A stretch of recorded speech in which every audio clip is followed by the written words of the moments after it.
Hollow Man, ini film yang rilis pada tahun 2000 disutradarai oleh Paul Verhoeven.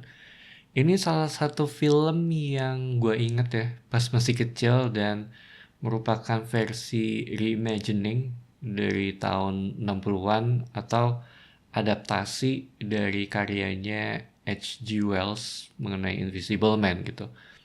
Gue sendiri belum pernah nonton ya ataupun baca, bahkan gue sendiri juga belum nonton yang versi tahun 2020 kemarin gitu. Jadi kalau ngomongin Invisible Man, yang gue tahu adalah Hollow Man-nya versi Paul Verhoeven ini gitu.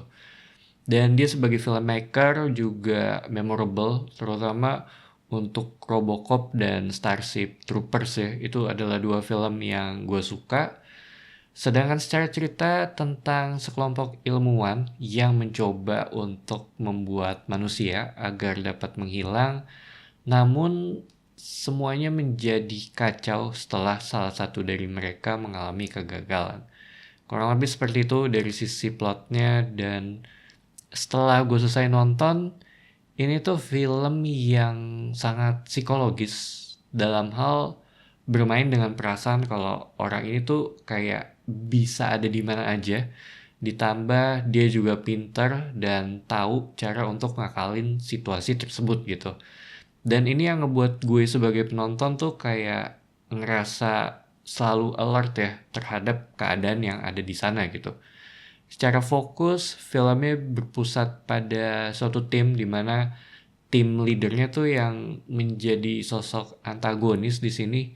Bahkan sejak awal film juga dia tuh kayak ditampilin kalau bukan orang yang baik ya. Secara etis juga diabaikan, dan gue nggak tahu sih ini kayaknya nggak bisa dibilang anti-hero ya.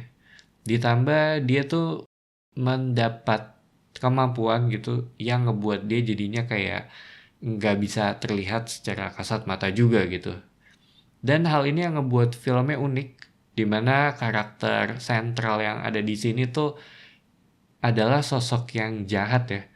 Secara cerita juga menurut gue sih mudah gitu untuk diikutin. Lo tahu secara garis besarnya apa, walaupun ada beberapa bagian di mana mereka melempar istilah-istilah yang nggak umum, tapi secara keseluruhan poinnya lu dapat. Dan poinnya juga menurut gue ya ada di sisi karakternya itu sendiri gitu. Bagaimana ketika mendapat kemampuan seperti itu akan nunjukin sisi manusia sebenarnya.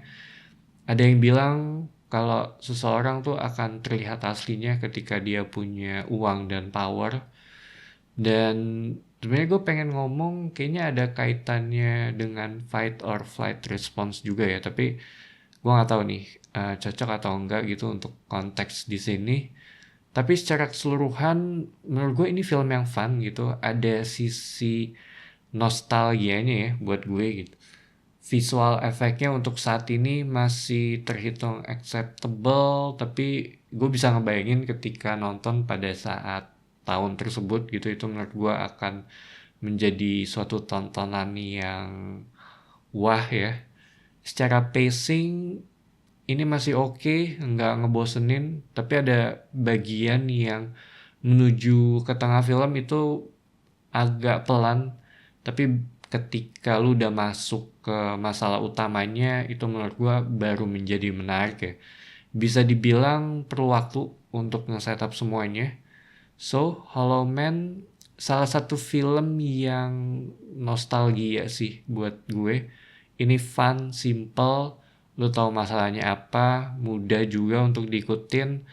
Sisi psikologisnya dapat karena dia tuh bisa ada di mana aja ya. Sisanya menurut gue ini terhitung film yang biasa aja buat yang cari tontonan atau hiburan yang simple. Menurut gue ini bisa sih nonton film ini. Jadi itu aja opini gue untuk film Hollow Man. Thank you for watching. It's me Patrick signing off.